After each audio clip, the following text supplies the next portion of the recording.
Well, good morning, everybody. It's Friday. It's Good Friday. Passover begins tonight, and the weather is positively crummy. Another batch of rain coming through the area. This is going to be with us through the morning hours into the afternoon hours, finally starting to become a little more scattered by late afternoon. And look at these temps. This ain't anywhere close to what we had yesterday, where some of us got to 70 degrees. We are well down in the 40s right now. And you know what? These temps are not going up today. In fact, they could even drop a degree or two during the course of the day. So steady rain this morning into the early afternoon, becoming more scattered late, and then perhaps even stopping for this evening. That'd be good news. 42 degrees by late afternoon. So again, the temperature's not very nice today. North wind at 15 to 25 miles per hour. A gusty, nasty day. So we'll have the complete forecast through the holiday weekend coming up. Warehouse. Live from downtown Detroit, Local 4 News Today at 4:30 starts now. We hear it all the time. If you see something, say something. That's what neighbors here in Redford Township did, and thank goodness for them.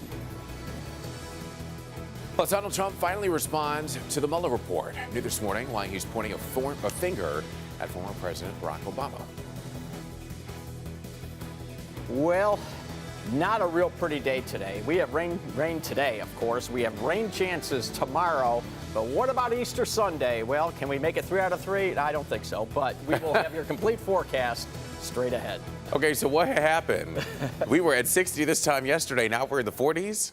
Yes. That's like 15 degrees. Yeah, oh yeah. Well, we told you big changes were coming, and they did. And a front came through. We just changed air masses, and there we go. All right. Well, that's the scientific explanation for it. Let's get more. Meteorologist Paul Gross in for Brandon this morning. We need an umbrella today, to say the least. Yeah, but I'm not sure the umbrella is going to be helpful because it's going to be, windy today. So, I mean, it'll help some. I guess it'll help some.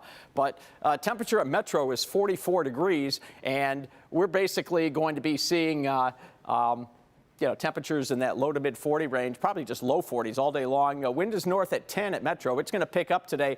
Pressure 29.61. So if you're having some achy joints or maybe a migraine or something like that, this could be something that's triggering that. All right, here's our rain. I mean, it's just raining basically everywhere, so it's not a pretty morning. Cold rain is what it is. And then look at this. There is a lot more yet to come through. I mean, this is a big slug of water. So the only thing that's going to help us today is the fact that this will be steady rain through the early to mid-afternoon, and then it should become more scattered by late afternoon, and again, possibly end by evening temporarily. And the temperature's going nowhere today. It's going to be a windy day, and we're going to stay basically maybe even drop a couple 3 degrees before the end of the day. So we're going to talk about the rest of the forecast coming up, but after a cold start to the weekend, look what we have coming our way. So we'll talk about that. We'll talk about the timing for the rain over the holiday weekend coming up in just a bit. Evrod? All righty, Paul, thank you. Right now it's 4:31, and they could not believe what they were watching, so they had to call police. A 17-year-old is now in custody this morning for allegedly sexually assaulting a 3-year-old in Redford Township. Local 4's Mara McDonald has this story. This all happened in public, in the middle of the day, and in a park. I can't make this up. Witnesses capturing the police on scene in Lola Park. I was just watching the dude chill with the little kid. He was pushing him on the swings, and I figured that it was his brother. But the behavior became increasingly alarming. At first, witnesses say a 17-year-old man was swinging a 3-year-old boy, but then He was pushing the kid, right? And then every so often he would push the child, and then he would let the child fall back and hit him in his groin. it looked wrong. It would get so much worse. A passerby saw both the teenager and the child under the nearby bridge and called police immediately. Then I see the cop pull up, and then he draws 2 people out, his gun drawn, and they both had their pants to their knees. Officers saw the assault in progress. Police say, and witnesses confirm, that it appears that this 17-year-old has some sort of developmental issue going on here. Nevertheless, he is in custody. That 3-year-old has been returned to his family, which says they know that teenager, but that teenager is not a family member. We're in Redford. I'm Mara McDonald, Local 4. All right, Mara, thank you. It is 4:32. And the Mueller report is rocking Washington, as many expected that it would. After nearly 2 years, special counsel Robert Mueller's findings on the Russia investigation have finally been made public with redactions. But while President Trump is celebrating and declaring game over, Democrats say not by a long shot. NBC's Blaine Alexander is in Washington with this story. After the release, the reaction, a new partisan battle brewing with special counsel Robert Mueller's redacted Russia report now public. From President Trump, a renewed victory lap. I'm having a good day, too. It was called No Collusion, No Obstruction. In fact, on obstruction of justice, Mueller specifically wrote that his report does not exonerate the president, instead suggesting Congress should decide. It's certainly not game over in the sense that there's a lot more that we need to know that's redacted in this report. Democrats slamming Attorney General William Barr, saying his rollout of the report was designed to help President Trump. Now they're demanding Mueller testify on Capitol Hill and strengthening their calls to see all 448 pages unredacted. In the report, Mueller outlines at least 10 instances of possible obstruction, including a time the president asked then White House lawyer Don McGahn to order Mueller's firing. McGahn refused. And while Republicans say it's time to move on, I think our friends on the other side will be to try to destroy all of their reputations because they don't like what they're hearing. You shouldn't buy that. The report's release only providing more fuel for Democrats, ready to issue subpoenas for the entire thing. And starting next week, a small group of lawmakers from both parties will get a chance to see a different report with fewer redactions. In fact, the only thing that will be hidden will be grand jury information. Blaine Alexander, NBC News, Washington. Alrighty, Blaine, thank you. President Trump turned to Twitter last night to respond to the Russia investigation, tweeting, quote, anything the Russians did concerning the 2016 election was done while Obama wasn't president. He was told about it and did nothing. Most importantly, the vote was not affected. You can read the entire version of the Mueller report that was released. You can go to clickondetroit.com for that. The fiancé of a man killed by a rock thrown from an overpass fought back tears Thursday while testifying about life as a single mom now. Without him, life is a daily fight. There are some things a boy just needs his dad for that a mom can never give. While I do my best to make Kenneth and my son proud, knowing that justice may not be served is heart-wrenching. Kenneth White was killed back in 2017 on I-75 right near Flint when a rock thrown by teens smashed through the windshield of the vehicle that he was in and hit him in the head. His fiancée, Amy Cagle, says that she struggles as a single parent now raising their 7-year-old son.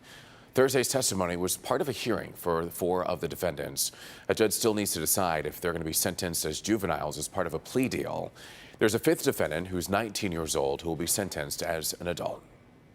A Detroit gym teacher is off the job this morning after the district found out that he had spent the night with students at a hotel. That gym teacher at John Bagley Elementary School is on administrative leave with pay. The district then sent out a robocall yesterday saying the parents allowed their children to spend the night with him at a hotel.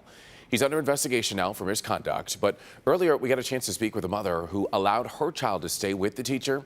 She says that he's a family friend and there was no wrongdoing. It is 4:36 now on your Friday morning, and marijuana businesses welcome ahead this morning the local community that's hoping to attract pot shops. Paul? Well, there you have it. Yeah, there is a lot of water down to the south, and it's all coming this way. So the question, with the next batch coming in tomorrow as well, the question is timing. What about getting to services and our Passover Seders? All right, we're going to talk about that, break it all down for you, coming right up. Hi, this is Bernie Smovitz. It's do or die for the Pistons tomorrow night at LCA. You'll hear from Dwayne Casey coming up. With Kane Warehouse. Facebook. It can be a great way to connect with family and friends, but there are so many concerns about your privacy. That's why I'm teaming up with security experts, and today at 5, I'll show you what you can do right now to help make sure your information remains secure. All right, welcome back, everybody. It is 4:52. Mickey, you're going to want to watch out. Meet the home run queen of Michigan. A L'Anse Creuse High School softball star is hitting her way into the record books, and our Jamie Edmonds got a chance to catch up with this young lady who's keen on the long ball.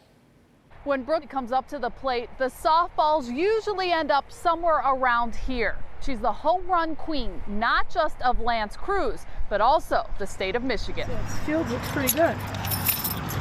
Way better than I expected. It's game day for the Lance Cruz Lancers, but even if it weren't, 18-year-old Brooke Nadolny would be out here working. So we have toss drills. If you want to hit good, you got to swing a lot. So her workouts are daily, her routine always the same. I usually kick the dirt and get rid of all the footprints. That's like a superstitious thing of mine. Hitting them out of the park, almost a guarantee. Last weekend, Nadolny broke the MHSAA home run record when she hit number 56 and 57. The previous record for softball was 55. It feels unreal. Like, it just feels like a dream because you never imagine yourself doing something so big. Nadolny has been playing the game since she was 4 years old. Back then, she was recruited to her older sister's under-10 team. The uniform barely fit. Obviously, through her school and travel teams, this high school senior has grown into her own. The past 3 seasons, she's broken her own record for home runs in a season, and this year she tries for 27. Her Lancers coach is sure happy to have her. I asked, what player is she most like? is this on camera? Sometimes teams walk you. Miguel Cabrera. You are like Miguel Cabrera. Miguel Cabrera 5 or 6 years ago when he was a Triple Crown winner. Yeah. The only problem with hitting them out all the time is going to get them. In Harrison Township, Jamie Edmonds, Local 4. She is very good, though. The softball team is only 5 games into the season, so she has at least 30 games to go this year, and she could really get her home run numbers up. The senior has already committed, we should let you know, to play for Wayne State next year. Good luck to her. Time now is 4:54 on your Finally Friday. And coming up next right here on Local 4 News Today, stories for you from Sterling Heights, Detroit, and Centerline. Also, making the most out of your microwave. Experts say you can and should use it for healthy cooking, but you need to follow some very important rules. We'll have that all new this morning. Paul? Well, thanks a bunch, Evrod. Boy, radar really tells the picture today. I mean, man, there's a lot of rain in the area, and there is a lot more where that came from, and we have more on the way for tomorrow. So we're going to time it all out for you, tell you about your holiday weekend weather, all coming up. News comes at us from everywhere, but headlines and images are only part of the story. At Inside Edition, we want to know more. The shooting happened right down the street here. They will go in on the scene. This is a lot like what the 2 escaped killers had to crawl through. In the moment. Beyond the expected. With Inside Edition, You can feel the heat coming off this fire. there's always more to the story. Inside Edition, weekdays at 4:30 on Local 4. At Gardner White. Live from downtown Detroit, Local 4 News Today at 5 starts now. They could not believe their eyes. Families enjoying a day at the park are stunned by an attack on a child. No collusion, no obstruction. President Trump claiming victory over the Mueller report and now pointing a finger at former President Obama. And what in the world is that stuff? A mysterious milky-like substance is moving through Macomb County. What in the world could it be? We have no idea. But thanks for waking up with us, everybody. It is Friday, April 19th. I'm Evrod Cassimy. You did it. You made it to the end of the work week. Well, barely. And for Rhonda. They still have to get through today, though. Oh, yeah, but we're there. Yes. We're there, Paul. We're right there, and hopefully we're at the going to help you precipice. make it a little bit easier. Let's get on over to meteorologist Paul Gross. As we are getting ready for the Good Friday holiday, are you doing anything this Friday night? He's all worn out from bowling. Well, bowling was last night. Tonight is the Passover Seder for us. So Oh, my you don't sister-in-law's, say. and tomorrow night we have like 25, 30 people coming to our house. So Really? a lot going on. Oh, yeah. Yeah, a lot going on. My invite was lost in the mail, apparently. Well, all right, let's do weather, because I only have 40 seconds here. All right, we have low to mid-40s across the area right now. It is pretty chilly out there, a chilly rain. Now, the wind right now is north to north-northwest, but today it's going to shift to the north or north-northeast, and so because of that, we have a lakeshore flood advisory in effect for the Lake Huron shoreline areas here. There could be some beach erosion. This is, pretty big waves coming in, but lots of rain in the area, more where that came from. We'll show you the wider view of radar in a minute, but today, rain most of the day, but becoming more scattered and perhaps even ending by this evening. changing, steady to slowly falling temps all day long. All right, let's get our first check of the traffic on these wet roads. Kim. Good morning, Paul. Wet roads, definitely not ideal conditions for your commute this Friday, so definitely want to give yourself some extra time. Take it easier out there. It is going to be a slippery one, but right now, not too bad. We just have one accident to get around as you head out the door this morning. It's over on the eastbound lanes of I-94 right at Wayne Road. Your right lane is blocked, so if you're traveling through the Romulus area, keep that in mind. Visibility not great either as that rain comes down, so something to also keep in mind as you head out the door this Friday morning. Over to you. Definitely want to watch out for pooling and ponding as well. Kim, thank you. A local teenager could face charges in a shocking case of alleged abuse. Police say the victim is a 3-year-old from Redford Township. And as Nick Monticelli shows us, the attack happened in the middle of a park. Good morning. This is really a sad situation. This assault happened in the middle of the day in a public park, broad daylight. Everybody could see it. And fortunately, there were enough witnesses to call police, and they got there as the assault was still happening. I can't make this up.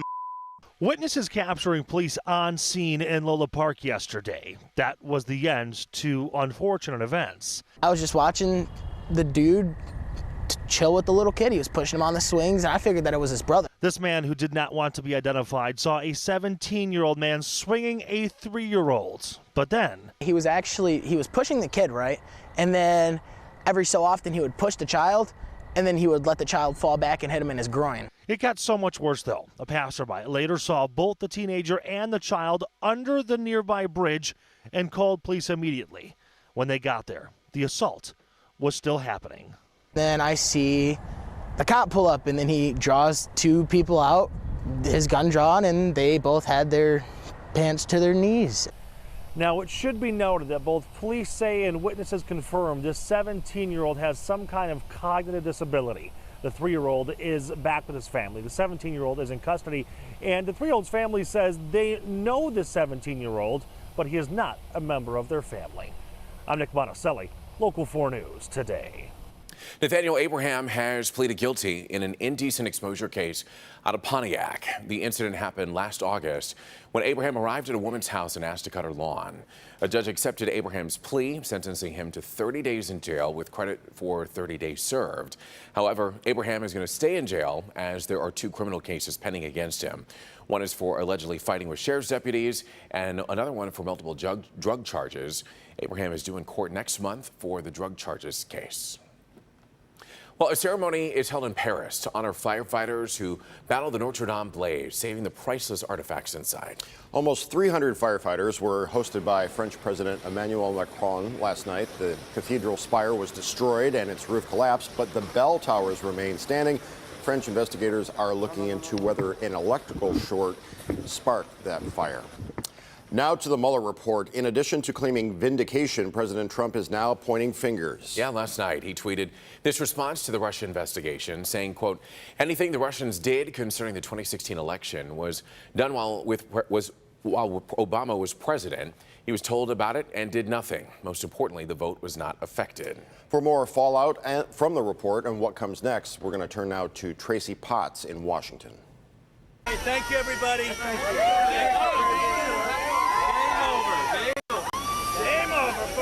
President Trump takes a second victory lap. It was called no collusion, no obstruction.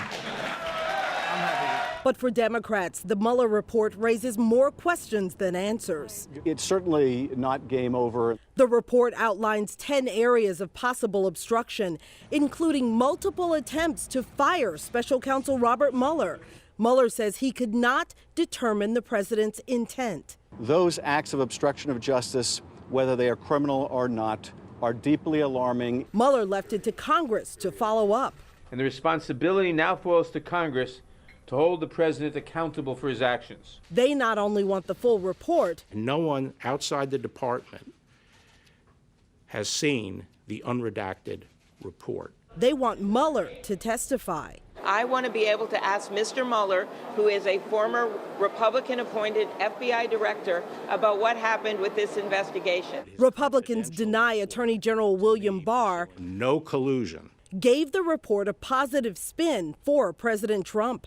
I think it's rather laughable to see them turn their guns on him. The report revealed President Trump was terrified when Mueller was appointed, telling aides, "This is the end of my presidency." The president's legal team had a counter report ready to go. The president's attorney says they haven't decided whether to release it, but probably won't. Tracy Potts, NBC News, Washington. Well, something out of a movie is how one person described the chaotic scene on Ross right near I-94 on Detroit's east side. You might remember this scene from yesterday morning, an armed robbery that turned into a high-speed chase and ended up with this 6-car pileup. Well, this morning we're hearing from the woman who saw it all unfold. What the heck? Like, how is he just jumping out of his car running right now and all of this damage has been done? It looked like a war zone. You know how you crumble up a soda can when you're done? It's like that. The officer that I talked to, he said no one would have survived if somebody had been inside one of those cars. Yeah, you're right. Surprisingly, nobody was injured in this crash. All 4 of the men, though, that were involved in this chase have since been arrested. A Detroit gym teacher is off the job after the district found out he had spent the night with students at a hotel. The gym teacher at John Bagley Elementary is on administrative leave with pay. The district sent out a robocall saying parents allowed their children to spend the night with him at a hotel, and now he's under investigation for misconduct. Earlier, we spoke with a mother who allowed her child to stay with the teacher. She didn't want us to use her name or show her face, but she says the teacher is a family friend and there was no wrongdoing. Was he in a room with any of the children? No. He was all by himself? Yes. Okay, so did he do anything wrong here? Never did nothing wrong. We've been knowing this man for a long time. He never did nothing wrong. It was just a misunderstanding. The district is asking families to notify it if a child has experienced any uncomfortable situations. It is 5:07 on your Friday morning, and it's moving downstream and heading for Sterling Heights. But the big question is, what in the world is this? Ahead, the investigation into this mysterious milky white substance. Plus, the annual marshmallow drop is just one of the many fun things to do this weekend. We're going to update the list and the forecast coming up. And if you are traveling for the holiday, we have a good health alert about hotels. Happy birthday to you if you're celebrating today on this 19th day of April. Happy birthday going out to Deasia Moss, who's turning 4 today. Amelia McCoy is 7. Janae Jones is 8. Layla Wilson is 9. Jalen Napier is 10. And Jaden Priest is turning 12. Also, happy birthday wishes going out to Amir Jones, turning 14. Kiara Reese is 18. Jalitha Lucas, turning 20. Happy birthday, Monica Johnson, 22. DeAndre Gray, turning 31. And Nicole Daughtry, 46. David Robbins is 46 as well. David Shipp is 48. Keith Mems is 51 today. Roderick Murray is 51 as well. Gary Kirkland, 59. And Richard Burrell is the big 6-0. Happy birthday, Thomas Johnson, also 6-0. Michael Ciolino is 61, as is Janelle Whitmore. Donald Willis turning 69. Happy birthday, Stephanie Page, 69. I'm sorry, Donald Willis, 67. Stephanie Page, 69. And Martha Bellamy, 69. Also turning 69 today, Mary Williams. A happy birthday going out to Betty Montgomery, who's turning 81. Mary Young is 82. And a happy birthday to James Brown, Jason Drain, and Nyland Graves. Happy birthday, James McMahon, Natalie Olivier, Boycia Robinson, and Emma Towns.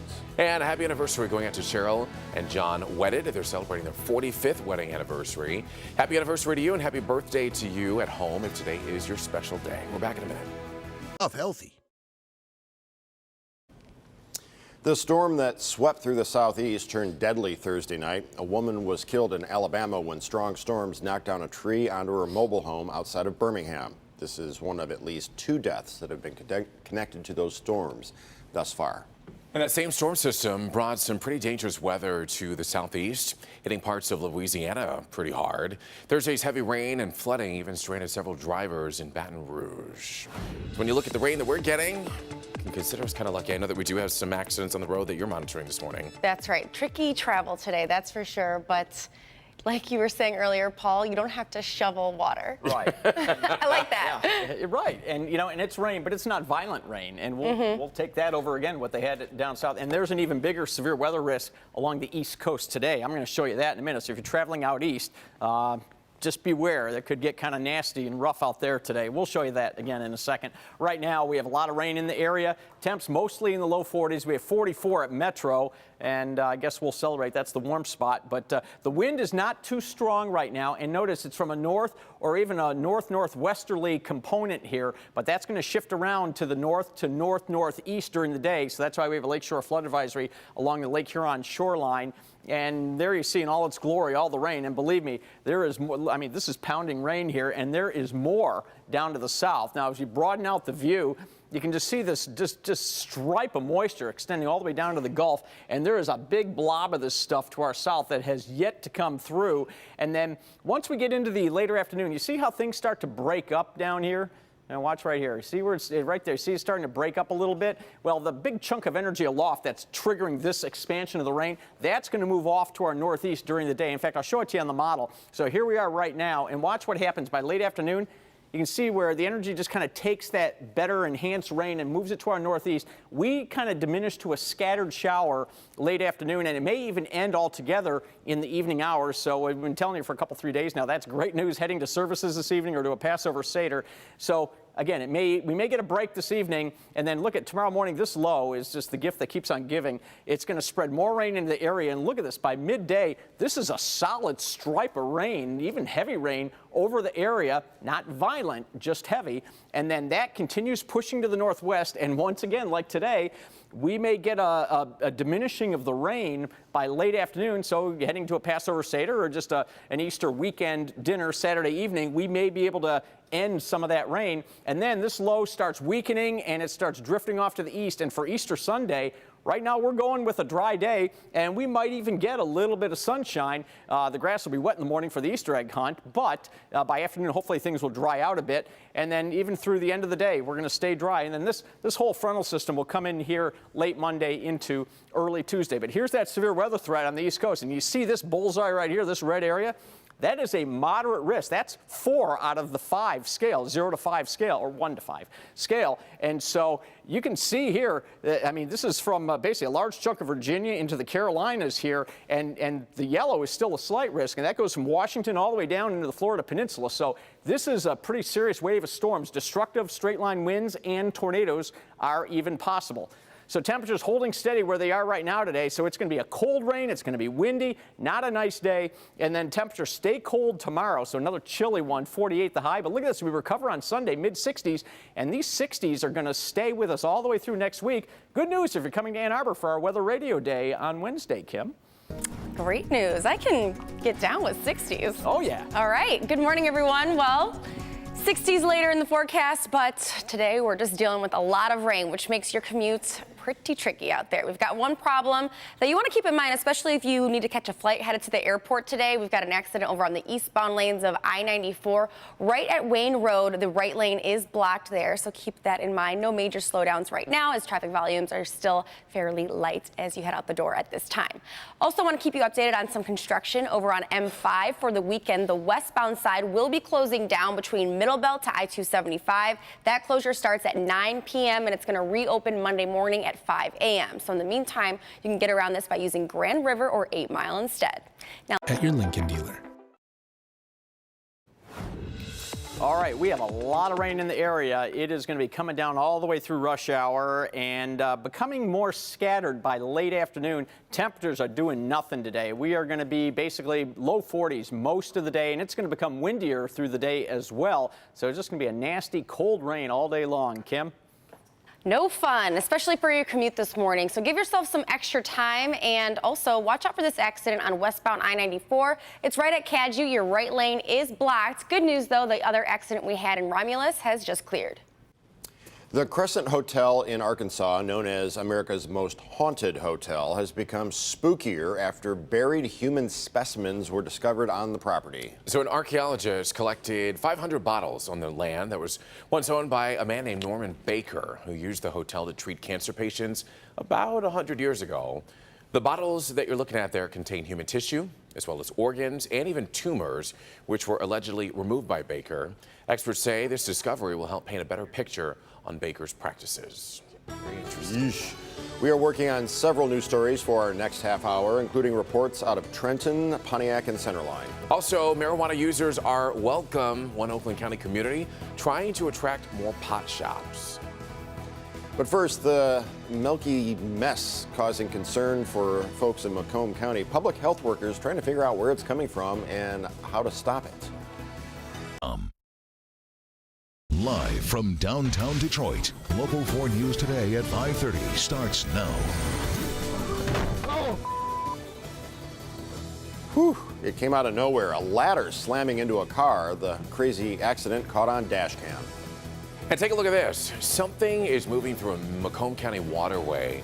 This morning, we're live with the efforts to figure out this mystery, what this milky white substance is, and put a stop to it.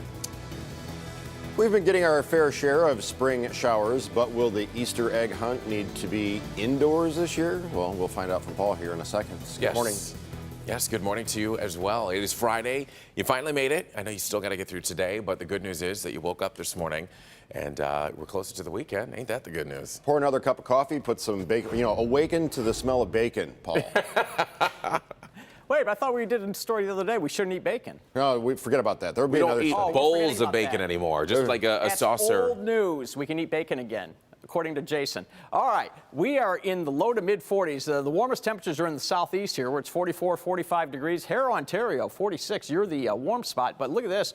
To the northwest, we're barely above 40 degrees. And if you look at these numbers, yeah, it is a lot colder than yesterday at this time. We are in most areas 15 to 20 degrees colder than at this time, 24 hours ago yesterday. That was the big change that came in last night. And we had more rain that came in last night too. So it's raining everywhere. It's coming down pretty good. And there's more where that came from. So we're gonna be dealing with this through the morning into the early to mid-afternoon. Things become more scattered. So we'll say less rain by late afternoon and perhaps even ending for a bit this evening. Temperatures going nowhere. We're gonna stay basically in the low 40s all day long. So it's a wet rush hour, wet roads. We'll check in with Kim right now and see what's going on, see if there are any accidents due to those wet roads. Yes, there is one accident. So I want to help you get around that. But good morning, everyone. We hope you're waking up well this morning. But just one accident. So not terrible out there, but we are seeing some slowdowns. It's over on the westbound lanes of I-94. Right at Cadieux, your right lane is blocked in that area. So give yourself some extra time if you travel this way. But no matter where you're headed this morning, you probably want to give yourself a few extra minutes because it could be some tricky travel with those wet roadways. Over to you. You are very right, Kim. Thank you. It is 5:31 right now. And our top story this half hour is this mystery that's moving through parts of Macomb County. A milky substance found in the water, and the question of the hour is, what the heck is it and how do you stop it? Nick Monticelli is live with the search for answers. Nick, don't get too close. Yeah, I took a couple of steps down towards the creek here and I realized that it's the middle of the night and I can't even see where I'm walking, so I'm going to stay as safe as I can at this point. The creek is right behind me there, and they're working on getting booms installed right over here where this drain point connects to Plumbrook Creek because they want to try to keep the substance at bay as best they can because they, again, don't know what it is. In the video, you can sort of see the discoloration in the water, but the pictures are what really tells the story. Macomb County Public Works leaders are still trying to figure out what this is, a white, milky substance moving downstream in Sterling Heights. The unknown substance was found in the Burr Relief Drain near Mound Road on 18 Mile. The drain serves an industrial area, and the mystery substance was first reported yesterday afternoon to the Michigan Department of Environmental Quality. Booms are now being installed to prevent that substance from traveling farther into the Plumbrook Drain, which is a much larger waterway. Despite not knowing the source, Macomb County's Public Works Commissioner is on the offense, saying, quote, we simply cannot continue to treat our environment this way. This drain travels through people's backyards and ultimately into Lake St. Clair. We have zero tolerance for contaminants in our waterways. So I am told that even though today is the Good Friday holiday, they are going to have people working around the clock on this, again, trying to figure out what this is, what kind of damage or threat it's going to cause if it does get further downriver, and again, working on those booms to stop it. I think the most important thing here is identifying what it is and really where it came from, because they've got to go back to the source and make sure it can't happen again. We're live here in Sterling Heights. Nick Monticelli, Local 4 News Today. And Nick, we were looking at the video of this milky white substance. I know you can't see it from where you are right now, but does it have a smell to it? Looking at that video, can you tell what the consistency is? Hopefully we can identify what this weird substance is?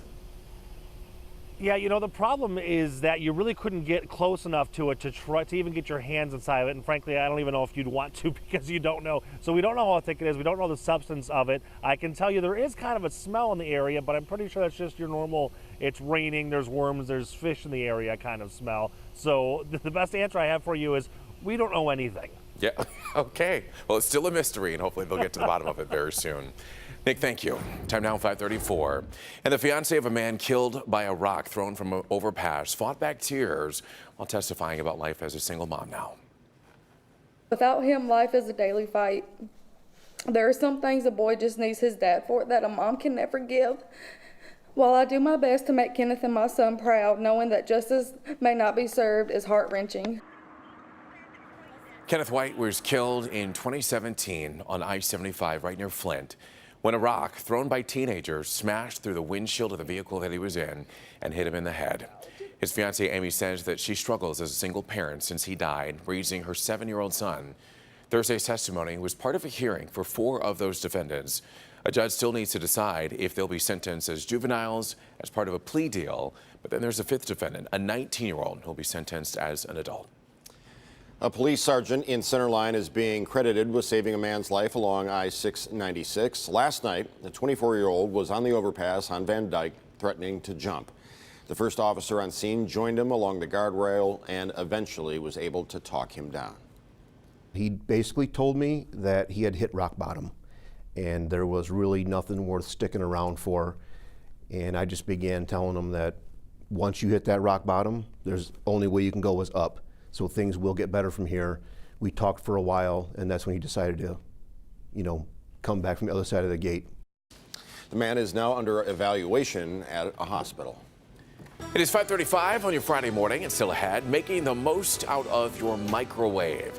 Experts say that you can and you should use it for healthy cooking, but you do need to follow some very important rules. Wait, I thought we were all crazy about the Instant Pot. Now we're going back to the microwave? Now we're going back to the microwave. All right, also a big push to change tobacco laws around the country, and it includes vaping. That's next.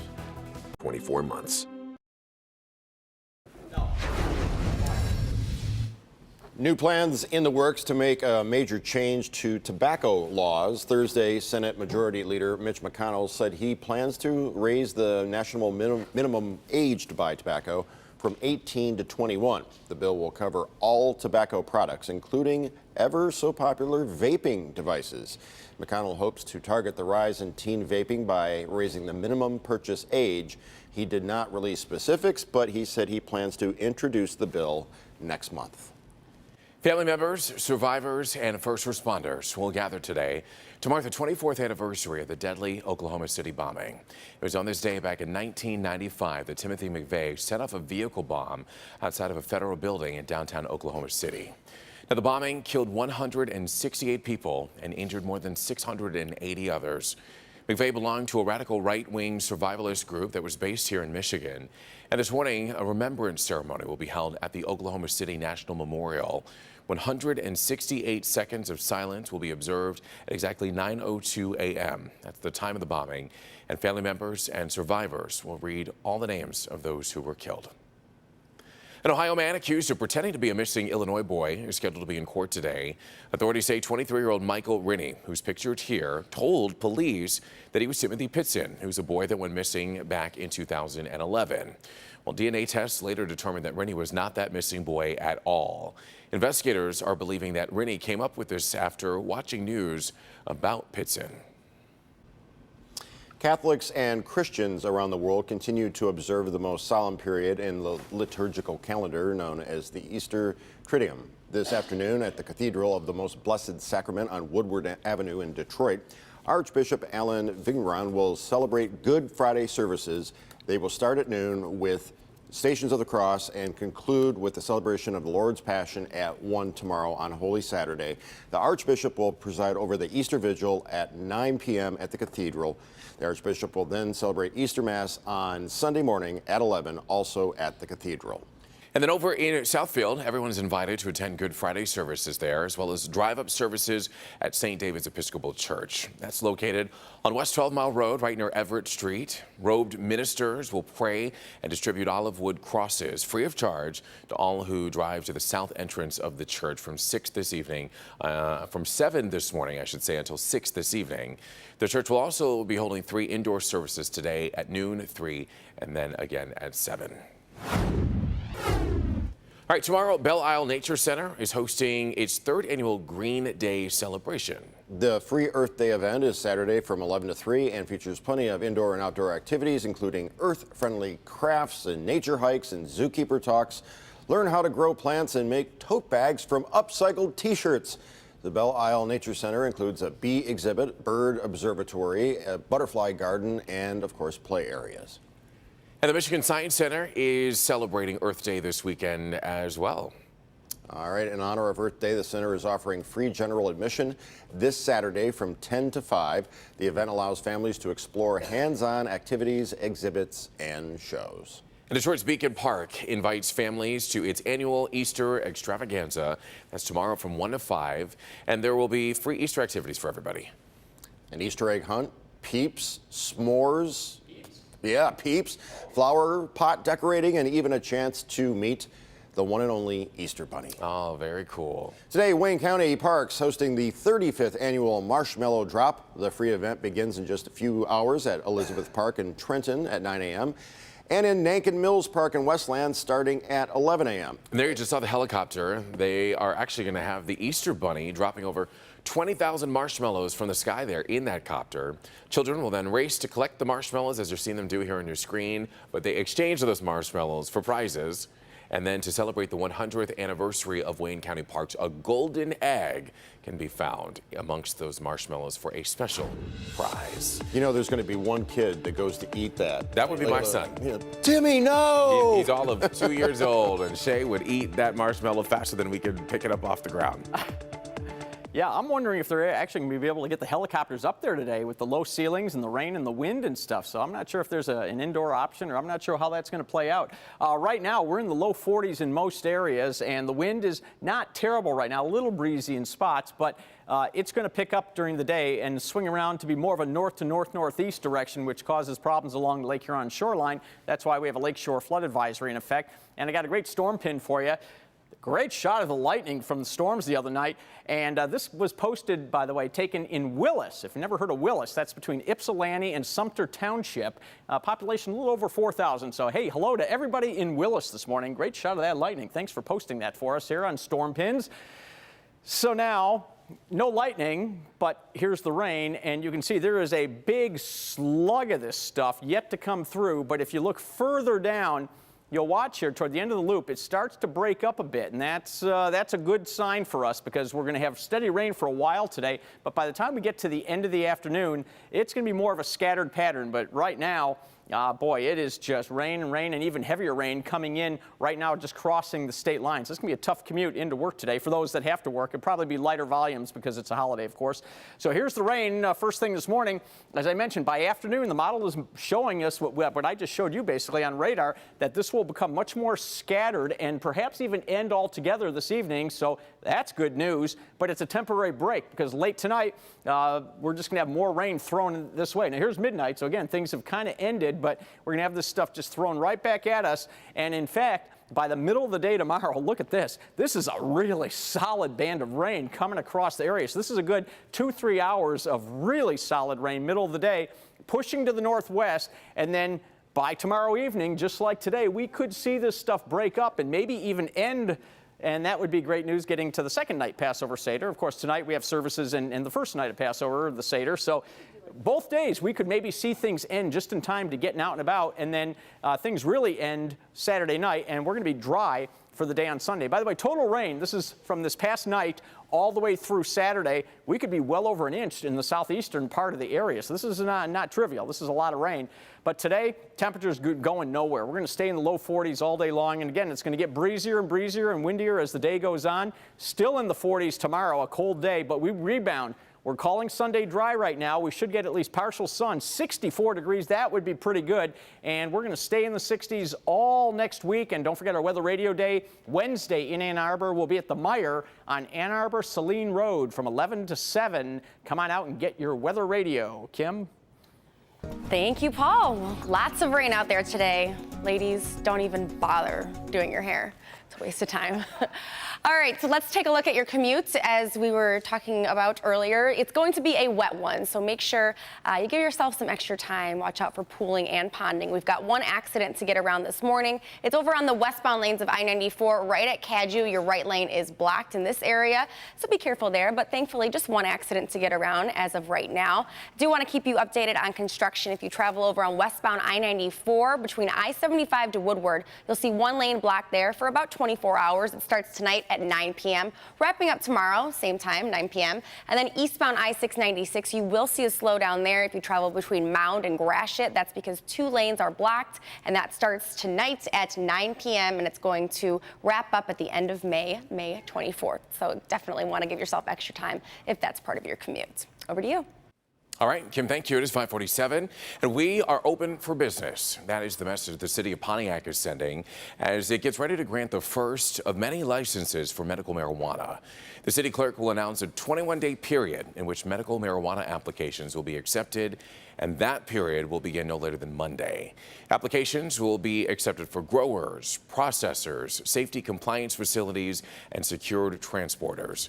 Zoning amendments approved by council allow for no more than 5 provisioning centers in downtown Pontiac, no more than 5 on Walton Boulevard, and more than 5 in the Cesar Chavez district.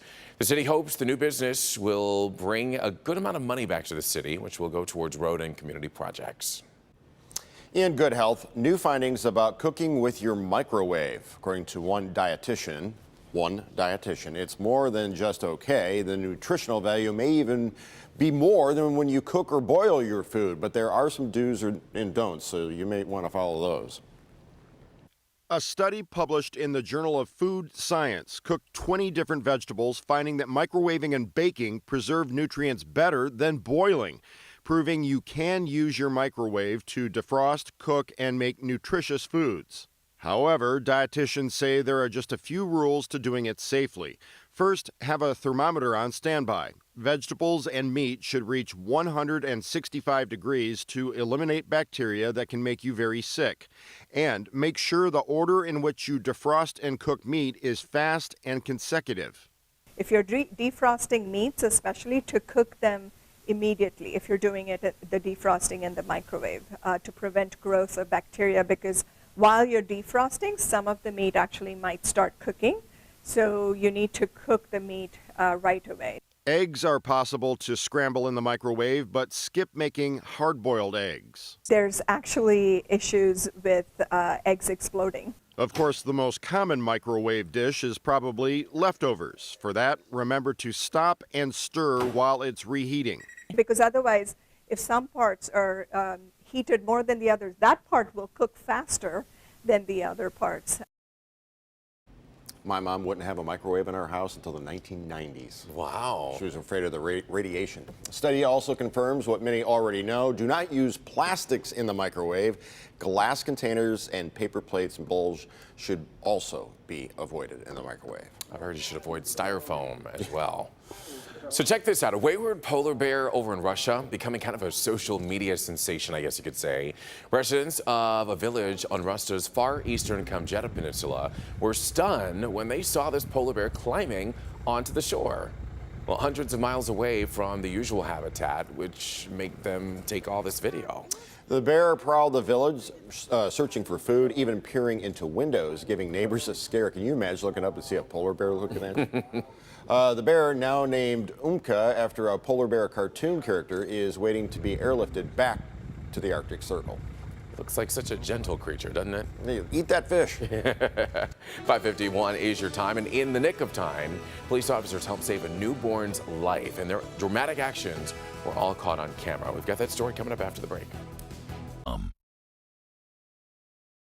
On the next Live in the D, home-cooked meals from scratch that people are lining up for. Plus, Elle Fanning talks with Live in the D about her new movie. Today at 10 a.m. on Local 4. And not only is it a rainy morning right now if you're heading out the door, but it's about to get even rainier. We have even higher radar returns here showing up, crossing the state line. So it's going to get worse before it gets better, I'm afraid. Through the day ahead, well, we're in the low to mid 40s right now, and it's going to be just a slog through the day. We're going to basically stay in the low 40s, even drop off a couple of degrees during the day. Steady rain this morning into the early afternoon, becoming much more scattered by late afternoon, and then perhaps even ending this evening. But after a cool start to the weekend, look at the recovery we have. We'll talk more about that 7-day forecast coming up. Kim? All right, thank you, Paul. One accident to get around on this rainy morning. Westbound I-94, there's an accident right at Cadieux. It's blocking your right lane, so be careful while traveling this way. All righty, Kim, thank you. It is 5:55, and a grandmother is in critical condition this morning after being caught in the crossfire of a shootout at a gas station.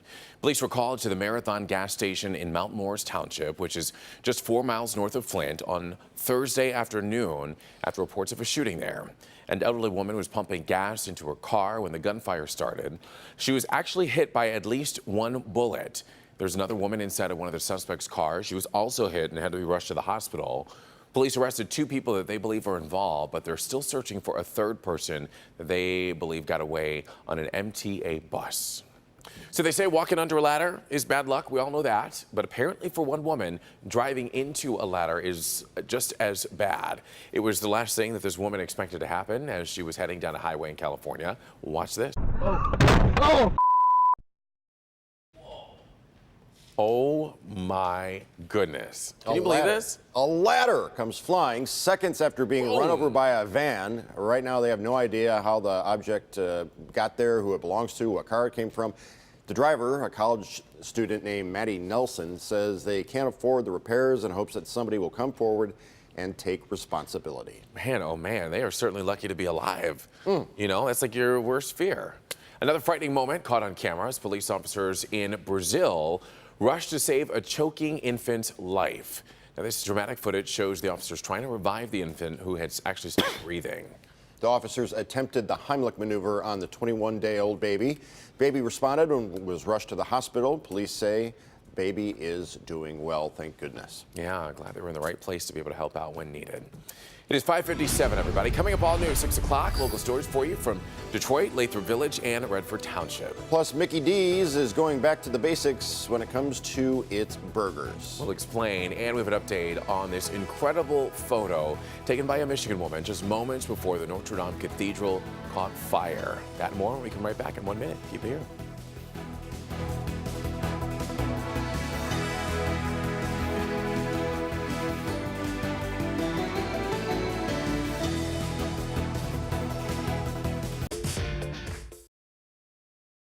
Live from downtown Detroit, Local 4 News Today at 6 starts now.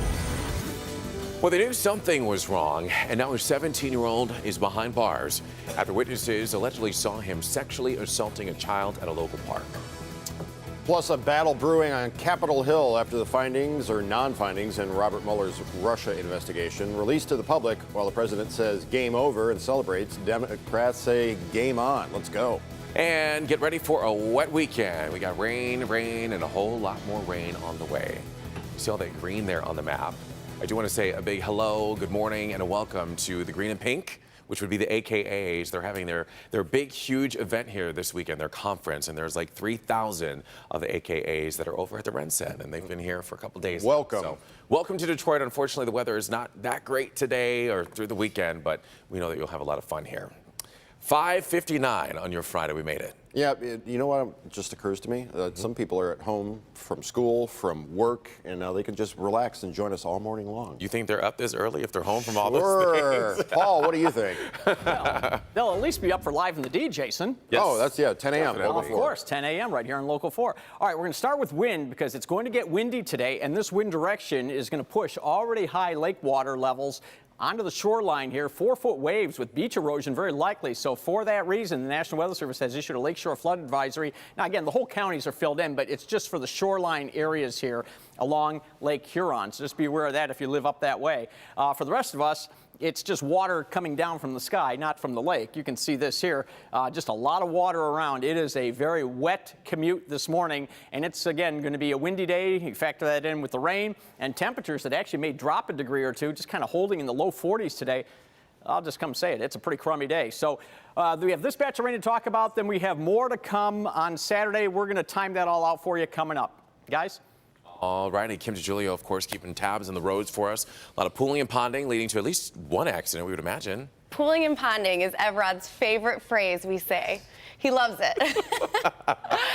But yes, you're not wrong. Watch out for pooling and ponding today. Let's head on over to the maps here to see what's going on. So for the most part, we do have a lot of green on our maps, but I do want to take a look at that one accident that could slow you down a little bit. If you travel over on the westbound side of I-94, this accident here right at Cadju, it has your right lane blocked, so keep that in mind if you travel this way. Over to you. Well, breaking news overnight, police investigating a break-in at a medical office located in the area of Southfield Road and Wiltshire Boulevard in Lathrop Village. No word on what was taken. We expect an update from police later this morning. They couldn't believe what they were seeing. A teenager possibly sexually assaulting a child at a local park. And witnesses say it happened at Lolo Park in Redford Township. And as Dick Monticelli reports, police got there as soon as they could. Good morning. This is really a sad situation. This assault happened in the middle of the day in a public park, broad daylight. Everybody could see it. And fortunately, there were enough witnesses to call police, and they got there as the assault was still happening. I can't make this up. Witnesses capturing police on scene in Lola Park yesterday. That was the end to unfortunate events. I was just watching the dude chill with the little kid. He was pushing him on the swings, and I figured that it was his brother. This man, who did not want to be identified, saw a 17-year-old man swinging a 3-year-old. But then he was pushing the kid, right? And then every so often he would push the child, and then he would let the child fall back and hit him in his groin. It got so much worse, though. A passerby later saw both the teenager and the child under the nearby bridge and called police immediately. When they got there, the assault was still happening. Then I see the cop pull up, and then he draws 2 people out, his gun drawn, and they both had their pants to their knees. Now, it should be noted that both police say and witnesses confirm this 17-year-old has some kind of cognitive disability. The 3-year-old is back with his family. The 17-year-old is in custody, and the 3-year-old's family says they know the 17-year-old, but he is not a member of their family. I'm Nick Monticelli, Local 4 News Today. President Trump is celebrating, declaring game over after the public release of the Mueller report, but Democrats are saying it's not over by a long shot.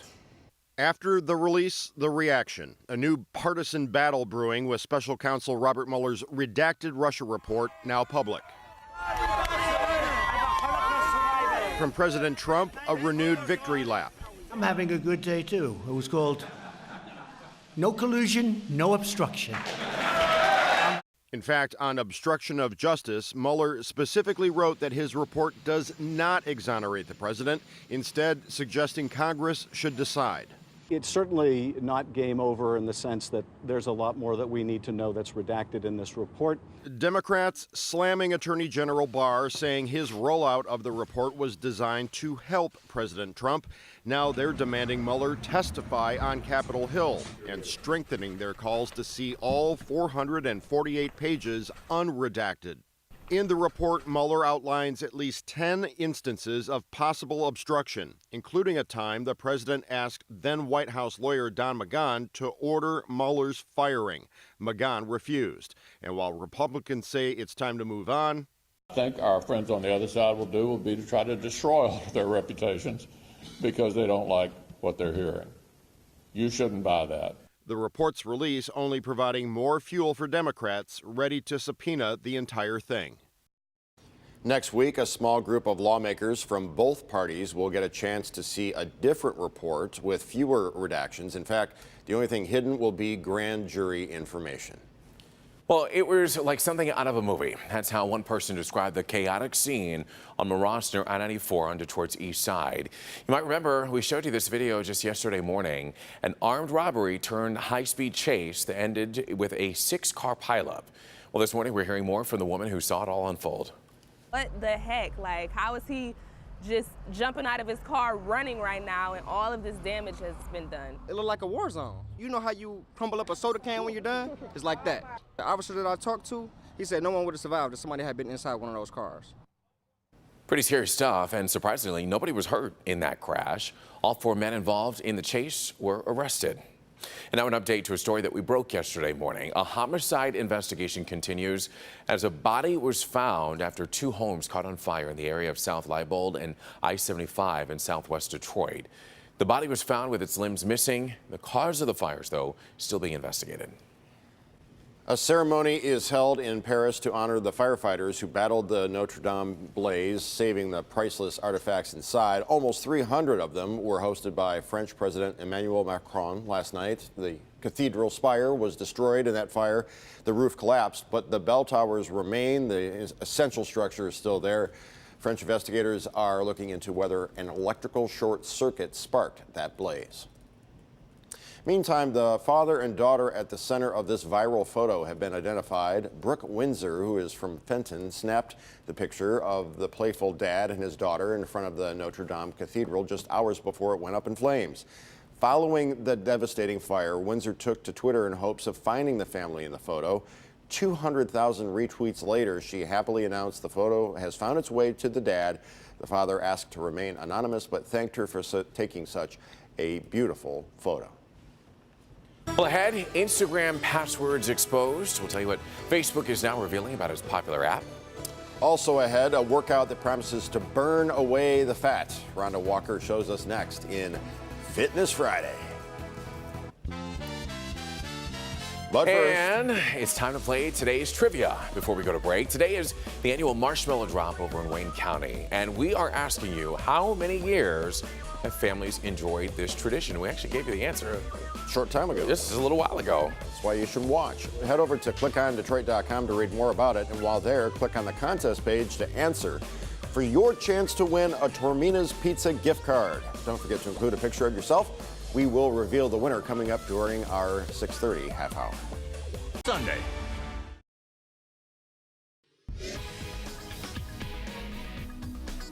It's Fitness Friday. We're back at Acceleration Fitness here in Auburn Hills, and I'm going to brag about the owner, Ben Boudreaux, just a little bit because he is a contributing writer for both women's health and men's health, a fitness expert for them. Maddie and I decided we're going to tackle the men's. All right. Are you ready? Take us through Okay, the this is the workout. body weight burner, guys. Here we go. Okay. Starting off, it's a lot of athletic movements here, but the first one you're doing, guys, is a lot of fun. It's called the around the world push-up. So go in push-up position for me. Okay. Give me a good push-up, and then we're going around the world, working shoulder mobility now, and hip mobility going all the way around. Good.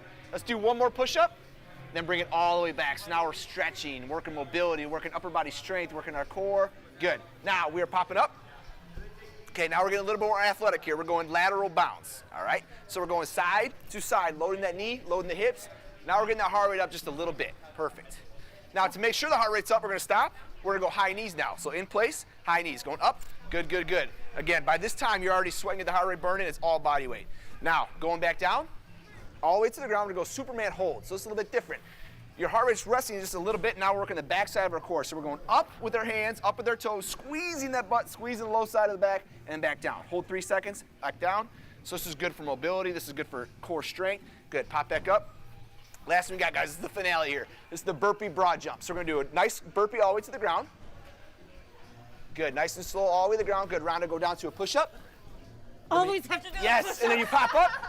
Now you're gonna be a nice broad jump, landing soft, just like this. Good, now back up, let's do one more. If you want to learn more about this crazy workout, we will post the whole article on clickondetroit.com to search Fitness Friday. We're here at Acceleration Fitness in Auburn Hills. I'm exhausted.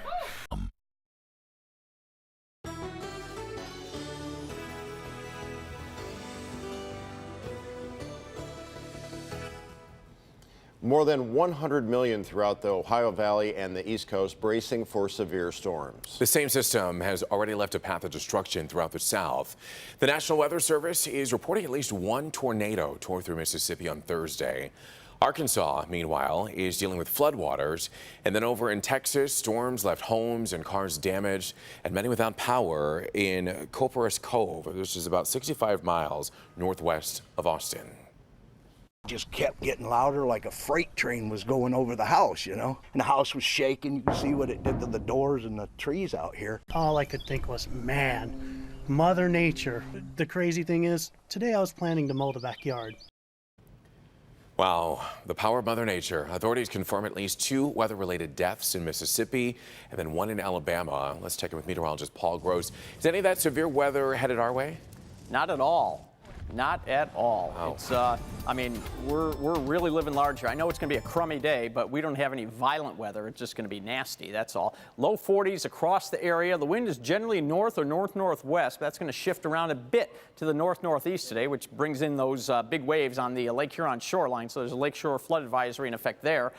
And here's all the rain. You can see just a big slug of water here just coming across the area. And as we kind of broaden out the view for you, you can see what's happening. So we have this area right here, and then basically we have little chunks of energy aloft that are, as each one comes through, it kind of enhances the rainfall. So that's what's happening with this one. And I'll show you in a minute. This one during the afternoon will move off to the northeast, and we'll see a more scattered pattern develop. And even though you're looking at all this out here and saying, hey, yeah, let's get into that, well, it's not moving. It's not, because this isn't moving. So here we are, 8 o'clock this morning, and as I just showed you, this stuff is going to be pushing off to the northeast, and by the end of the afternoon, the rain should become widely scattered showers, perhaps even ending altogether this evening. That would be great, heading to services or the first Passover Seder of the season. And we have chilly air overhead, and combined with those brisk north to north-northeast winds, it's going to be a really raw day today. Then later tonight, after that break this evening, we have more rain that pushes in. In fact, look at this. Pretty solid band of rain coming through here midday, right in the middle of the day, wouldn't you know it. But then just like today, the models are suggesting that we're going to see this stuff push just enough to the northwest that we will dry out a little bit and perhaps see this stuff become much more scattered and maybe even again ending tomorrow evening. So that's good going to your second Passover Seder. And then this whole thing weakens and moves off to the east. And right now, Easter Sunday is looking dry, maybe even with a little bit of sunshine. That would be great. And that continues all through the day into the night. Real quick, if you're heading out east today, big severe weather risk from Washington all the way down into the Florida Peninsula. Very, very strong chance for not only destructive winds, but tornadoes as well. 43 or so for today. We're just going to stay steady. Temps even dropping a degree or two during the afternoon. So it's going to be a raw day today with that rain. But again, becoming more scattered as we move deeper into the afternoon. And then tomorrow we stay on the cold side, well below our average high. Average high is 61. We're going to be at 48 for a high tomorrow.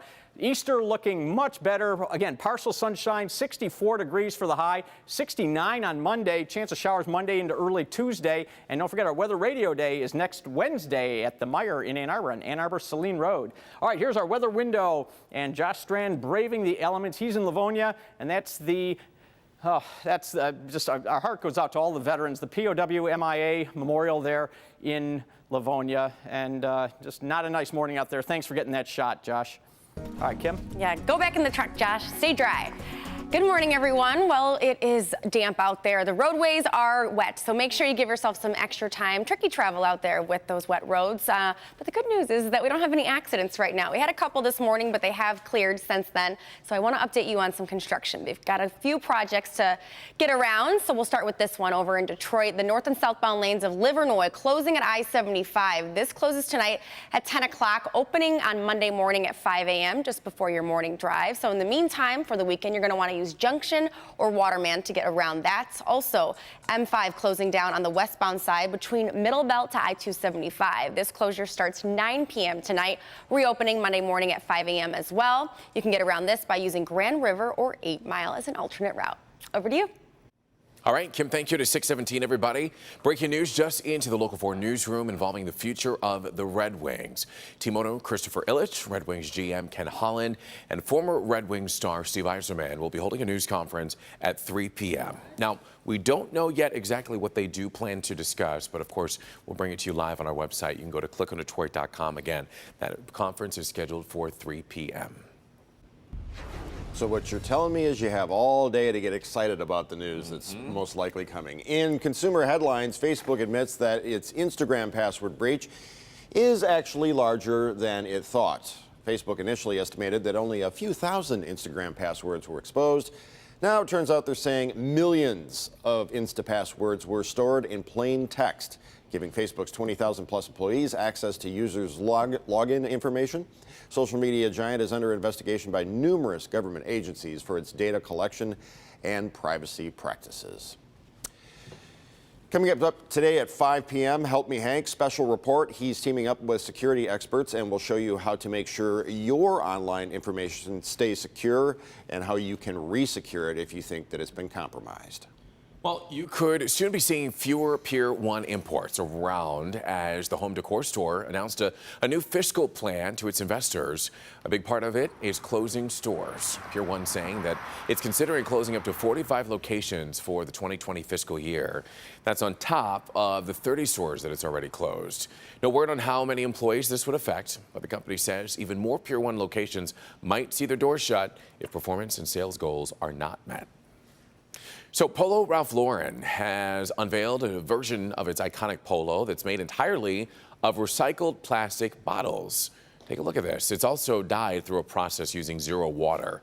In addition to announcing its Earth Polo, Ralph Lauren also committed to removing at least 170 million bottles from landfills and oceans by the year 2025. Now these shirts, as you can see, they're available in green and navy blue as well as white. They retail for $89.50. So if you want to buy one there and save the earth at the same time, there you go. People still wear polos? Yes. I haven't had one in 20 years at least. McDonald's is moving away from its signature crafted recipes line to focus on, say, the Quarter Pounder. The signature line includes items such as the mushroom and Swiss cheeseburger. Over the last several months, the fast food giant has introduced new versions of the Quarter Pounder, including that one with the bacon and a deluxe version with lettuce and tomato. Well, experts say those restaurants who have scaled back offerings to improve speed and accuracy tend to have more success. The gourmet burgers took longer to prepare.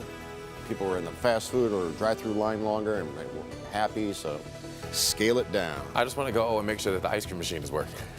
Because it's always broken. Always. All right, still to come, how a pothole likely saved a Nebraska man's life. But first, this donkey having his day, that is until police showed up. No, Shrek was nowhere in sight. The amazing video. Next. Keep it here. I gotta go. 7212 County. 7212. There's a donkey in the middle of I-90. Come here.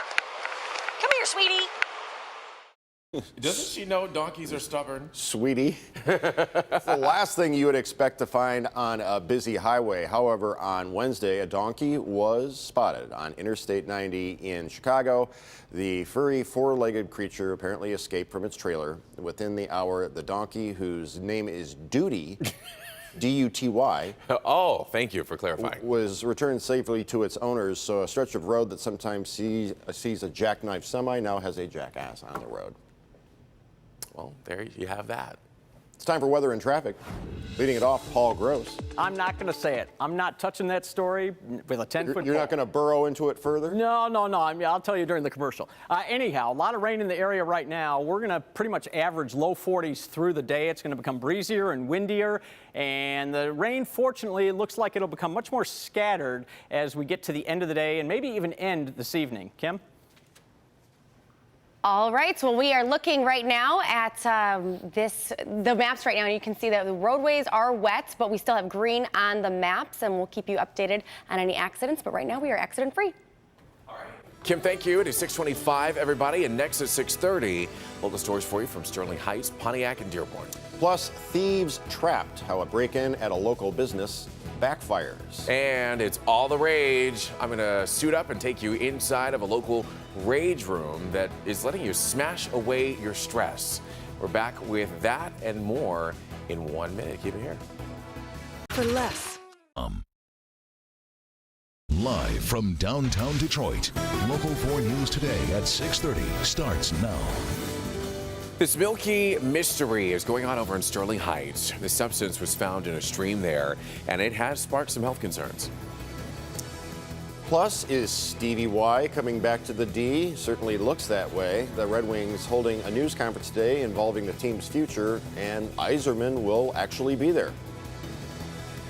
All right, Paul, let's see what you got. Well, the holiday weekend is here, and if my buddy Brandon was here, you know, he'd do something cheesy. He would maybe pull something out of his sleeve, do a magic trick. But listen, there is nothing in these sleeves, okay? Nothing in these sleeves. And in fact, what Brandon would do is he'd take like a handkerchief and he'd put it over the clicker here like that. And then what he would do is he would call the bunnies. Oh, I hit the wrong button. Oh my God, fail. All right, we're gonna have to do that again. We're gonna do that again. There we are, we got the bunnies. All right, he would. Your time is up, Paul.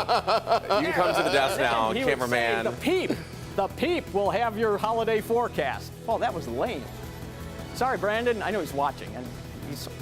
Ladies and gentlemen, Brandon will be back a week from Monday, okay? We love you, Paul. Brandon has a few. Yeah, we do love Paul, of course. It is April Fool's, after all. And we do love Peep. Let's get on over to Man of the Hour. In for Brandon again this morning, meteorologist Paul. How do you feel? You all right? No, I'm not all right. I tried to move my finger to the button and it just hit the wrong button. But this is what you need to see right now. There's only one Brandon Rue, Paul. There's only one Brandon Rue, and thank goodness there's only one Paul Gross. That would get really ugly. All right, let's talk about the weather right now. It would really be bad news. All right, we have a lot of rain in the area. You see some of these yellows here. We have even some heavier downpours coming through the area right now, and there's more where this came from, but we're at least going to see a trend late this afternoon toward a more scattered pattern, and maybe even ending by this evening. That would be good news. But look at these temps. This is just brutal. Look at the Sandusky, 39 degrees. Whoa, what happened there? We got a police chase. We got something going on there. I don't know what happened. Anyhow, man, we're just full of tricks this morning. Anyhow, we're near 40 degrees in many areas. The warm spot's 45 degrees in Mount Clemens, and so it is just a chilly day. Look at these. We're 15, 20 degrees below what we were yesterday at this time. So for the day ahead, temperature staying steady, even falling a degree or two. Again, with the rain starting to taper off late in the afternoon. I'm going to get this all together, and we're just going to try and do something with the weather coming up in a few minutes. Kim, take it. Just deep breaths, Paul. We're going to get through this. We're going to get through this. All right. I'm not. Good morning, everyone. Well, it is going to be kind of a tricky commute this morning. Wet roadways. So give yourself some extra time. That could be a little tricky out there. So good news is that we don't have any accidents to get around, but I do want to update you on something. Earlier, I said that we had this construction on Livernois and I-75 in Detroit. I lied. It's the Livernois and I-75 in Troy. Now, that's closing down both sides of Livernois at I-75, closing for the weekend for some bridge construction. This closure starts at 10 p.m., reopening Monday morning at 5 a.m. So to get around this, what you can do is use Crooks or Rochester Road, and that will get around for the weekend. Again, that opens 5 a.m. on Monday morning. Over to you. We have more details on some big breaking sports news. Red Wings great Steve Yzerman is reportedly coming home. Team owner Christopher Ilitch, Red Wings GM Ken Holland, and Yzerman himself will all be at a news conference today at 3 p.m. There are reports that Yzerman will become the new general manager. Holland will stay on as a senior vice president. More details as we get them. All right, so a mystery substance, liquid, in Sterling Heights has the community and health officials concerned. They want to know what it is. Yeah, you mentioned it was a liquid. It's also white and kind of milky looking. It's certainly not something that you want to see in a local waterway. Local 4's Nick Monticelli is there live at the source. We know it's still dark out there, so you can't necessarily see it, but we have no idea what this is, Nick. No, we don't. It doesn't really have a smell, at least not that I can smell from here. The creek isn't that far away. They're installing some booms to try to contain whatever the heck this stuff is. The question, as you mentioned, is really what is it? But more importantly, where is it coming from? In the video, you can sort of see the discoloration in the water, but the pictures are what really tells the story. Macomb County Public Works leaders are still trying to figure out what this is. A white, milky substance moving downstream in Sterling Heights. The unknown substance was found in the Burr Relief Drain near Mound Road on 18 Mile. The drain serves an industrial area, and the mystery substance was first reported yesterday afternoon to the Michigan Department of Environmental Quality. Booms are now being installed to prevent that substance from traveling farther into the Plumbrook Drain, which is a much larger waterway. Despite not knowing the source, Macomb County's Public Works Commissioner is on the offense, saying, quote, we simply cannot continue to treat our environment this way. This drain travels through people's backyards and ultimately into Lake St. Clair. We have zero tolerance for contaminants in our waterways. Now, I just got off the phone with somebody from the Public Works Commission. They said they are starting to narrow it down. They haven't specifically targeted things just yet, but there's also got to be a lot of coordination between the city and county. And because today is Good Friday and it's a kind of a quasi-holiday for some places and not others, that might kind of hamper things today. But again, they're getting close. Hopefully we'll know exactly, maybe sometime this weekend. We're live here in Sterling Heights. Nick Monticelli, Local 4 News today. Well, hopefully we can figure out what it is. Nick, thank you. An emotional day in court for the fiancé of Kenneth White. He's that man who was killed after a rock was thrown from an overpass and hit the vehicle that he was in. Well, on Thursday, his fiancée sat in court fighting back tears while testifying about her life now as a single mom. Without him, life is a daily fight. There are some things a boy just needs his dad for that a mom can never give. While I do my best to make Kenneth and my son proud, knowing that justice may not be served is heart-wrenching. We certainly do feel for her. Kenneth White was killed back in 2017 on I-75 right near Flint when a rock was thrown by teenagers from an overpass and smashed through the windshield of the car that he was in and hit him in the head, killing him. His fiancée Amy says that she struggles now as a single parent, raising her 7-year-old son alone. Yesterday's testimony was part of a hearing for 4 of the defendants. A judge still needs to decide if they'll be sentenced as juveniles as part of a plea deal. There's a 5th defendant, a 19-year-old, who will be sentenced as an adult. Right now, we want to get to some stories that we're following from all across Metro Detroit this morning. Those include stories out of Pontiac and Warren, though we'll begin in Dearborn. That's where a mom accused of poisoning her boyfriend's drink has been bound over for trial. 21-year-old Ariana Yednuk allegedly put Visine inside of her boyfriend's orange juice. Boyfriend then unknowingly gave some to their kids. Yednuk is expected back in court later this month. Surveillance video shows thieves getting stuck after breaking into a Warren business. The thieves used a truck to smash through the fence of a forklift repair business right at Sherwood and 9 Mile. This is on Thursday. Well, when it was their time to make their getaway, the truck got stuck on the fence, and eventually the thieves did get away. Pontiac is preparing to grant the first of many licenses for medical marijuana. The city clerk will announce a 21-day period in which medical marijuana applications will be accepted. Those applications will be accepted for growers, processors, safety compliance facilities, and secured transporters. Zoning amendments approved by council allow for no more than 5 provisioning centers in downtown Pontiac, no more than 5 on Walton Boulevard, and more than 5 in the Cesar Chavez district. Local business owners say safety here is key. I feel like it could be a good thing, busting them down to get stuff out of. We got to know how to secure the marijuana situation. The city hopes the new business will bring in a good amount of money, which will go toward road and community projects. Speaking of the roads, a pothole saved his life. The bizarre medical episode coming up. We'll have more on that, plus a great way to let your stress and your anger out.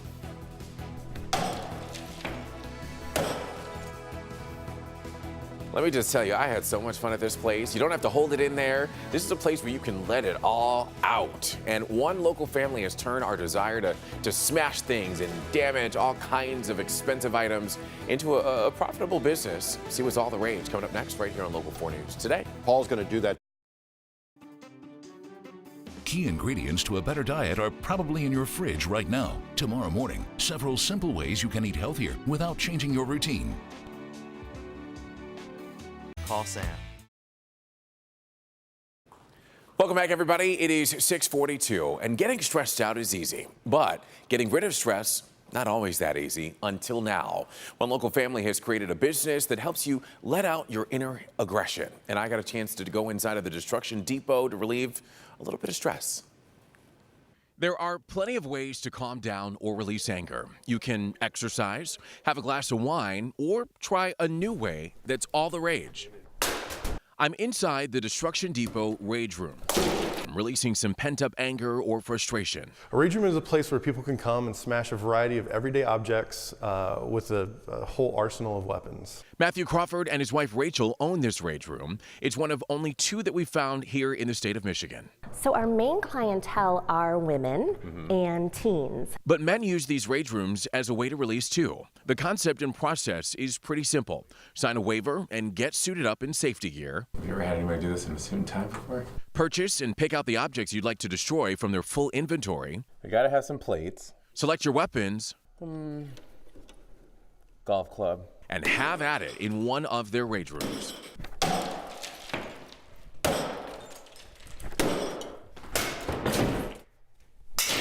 And if you couldn't tell, it's a lot of fun. So we had a young man that came in. It was his mom brought him in with his sister, and they were with some other family friends, and they went into one of the rooms and they were breaking, like, I think a DVD player, some plates, and he was like, "This is the best day of my life." And his mom said, "We just were in Puerto Vallarta last week. This is the best day of your life?" He's like, "Yes." We had a lady come through and we had a whole box of teacups for sale. It was about 48 teacups. She bought every single one. She would talk to the teacup and then smash it. She was doing aphorisms and going through and just doing basically therapy for herself. At the end of that, I thought she was done. She said, "Give me something bigger." So I brought her a computer, and she took a computer and then beat on the computer for about 48 minutes. Are you serious? We timed it, yeah, and she was just in there, didn't say a word, came out, paid the money, and left. It's stories like these that keep people coming back to the Destruction Depot again and again. Area therapists have even started referring clients here. Everyone's got frustrations and they really want to vent in some way, and I think rage rooms are a perfect way to do that. No, it really, really is. Here's the deal. It's $20 per person, plus the cost of whichever of the items that you select to smash. They estimate about 30 minutes per session, but it's not timed, so you can go in there and have at it.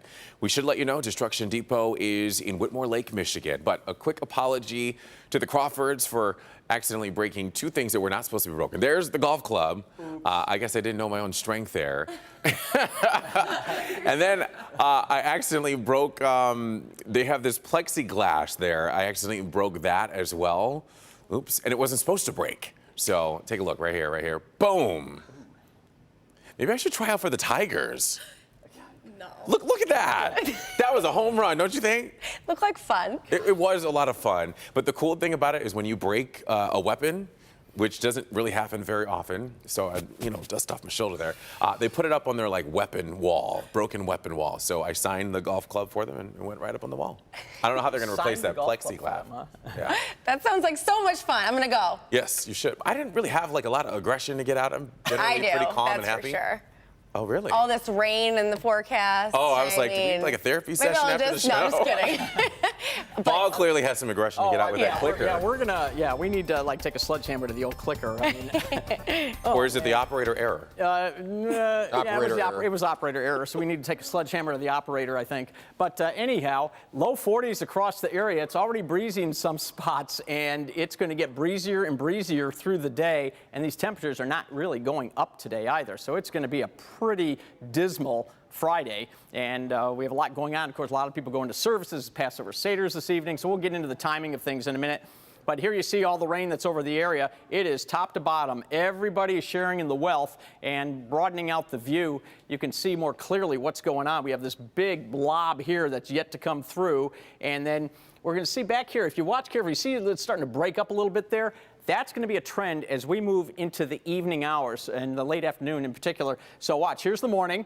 Okay, so we start moving this stuff out, and notice by late afternoon, we see this stuff start to become much more widely scattered. Now, this doesn't mean there's no shower in the area. It just means that there may be a few, and even into the evening, it looks like things may actually stop altogether, but that is a temporary break. So hopefully we get that break in time to go to services and Seders this evening, but tomorrow morning, we're going to have more moisture thrown back our way. And so we start the day with showers, perhaps on a scattered basis, kind of light. But look at this, right in time for the middle part of the day, a solid band of rain coming through. Now, not violent weather, it's not severe. This is just heavy rain. That continues to the northwest, and by late in the afternoon, again, just like today, becoming much more widely scattered. So hopefully those going to Seder's tomorrow evening or just, weekend Easter dinners, hopefully we can get there dry. And then Sunday, right now, this dry weather there is going to stay through the day on Sunday. So it looks like an inch or more for most of the area. That's from this past night all the way through Saturday. So there's a lot of rain.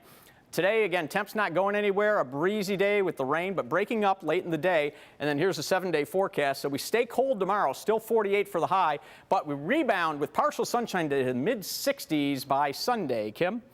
Oh, mid-60s by Sunday?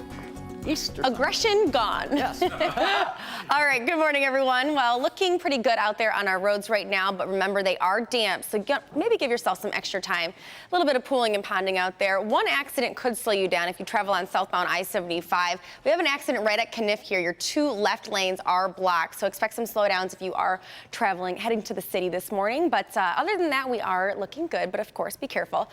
Now let's talk about construction over on westbound I-94. Between Connor and Gratiot, you'll see one lane block between 10 a.m. and 3 p.m. And then over on westbound I-94 between I-75 and Woodward, one lane blocked there starting this evening at 9 p.m., wrapping up tomorrow at 9 o'clock. Over to you. All righty, Kim, thank you. It's 6:48, everybody. It's pothole season here in Michigan. And realistically, it's like pothole season all year long in Michigan. But we know more than anyone how annoying they can be when you hit one.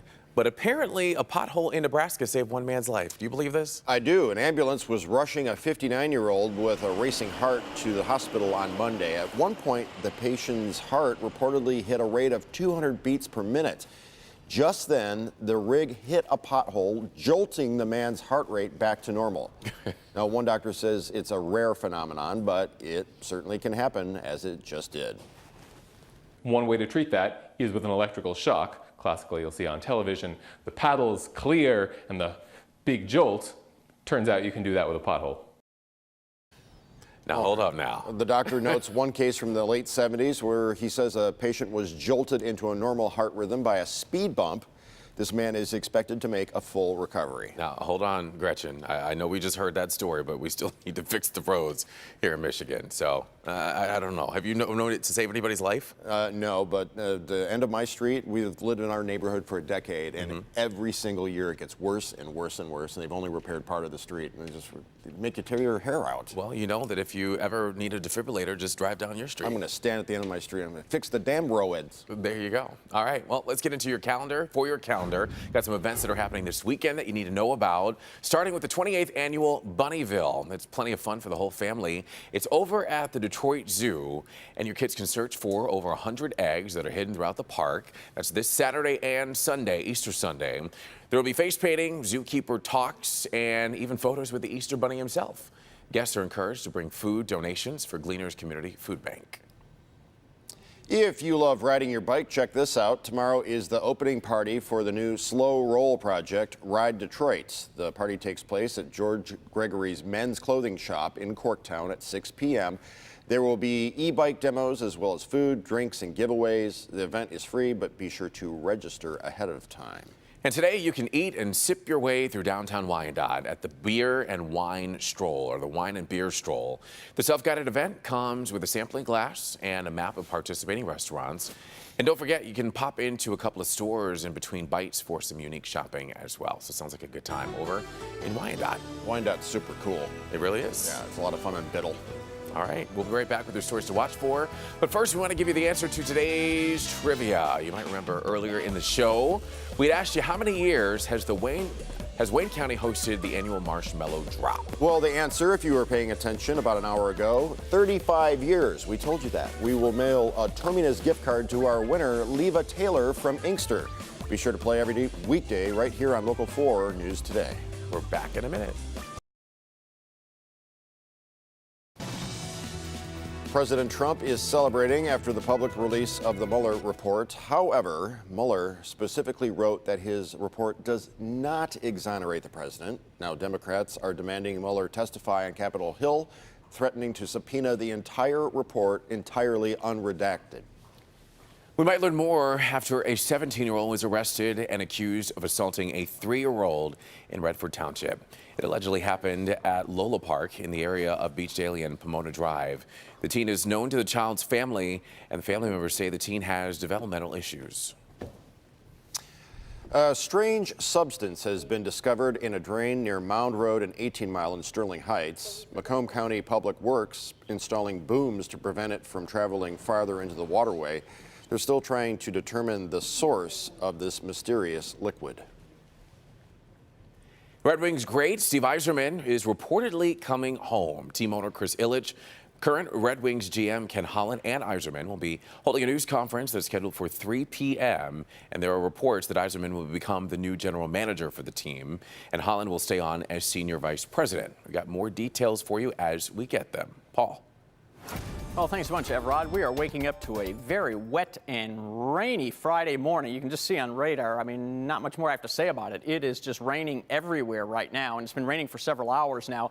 So through the day ahead, first of all, temperatures are not going to budge. We're going to be in the low 40s all day long. It's going to become breezier and breezier through the day. Steady rain this morning. Then by late afternoon, it starts to become more scattered. And then as we move into the day on Saturday, we're going to still have a band of rain come through the area. However, that's going to start breaking up right there, Saturday. That's going to start breaking up by the end of the afternoon, and then we're going to end it all together Saturday night. So still cold on Saturday, but Easter Sunday we recover. We have at least partial sunshine and temps rebounding into the mid-60s, and it looks like a dry Easter Sunday. Kim? All right, wet roadways, tricky travel. Be careful about that. One accident to get around this morning. It is over on the southbound lanes of I-75 right at Kniff. You have 2 left lanes blocked. Expect a slowdown. Jason, what's going on today for Live in the D? 10 a.m. right here on Local 4, we are taking you to a family-owned restaurant that has people lining up out the door for the home-cooked meals. They are famous for their towering pies, hefty portions, and everything right down to the bread is made from scratch. Ooh. Plus, actress Elle Fanning talks about her new movie, and a Detroit company is bringing us something new that will give everybody a case of spring fever today at 10. I like the sound of that. All right, we'll be tuning in then. We'll see you back here on Monday morning, and make sure you tune in because you know what they say. Miss a day, miss a lot. That's right. Have a great weekend. Happy Friday.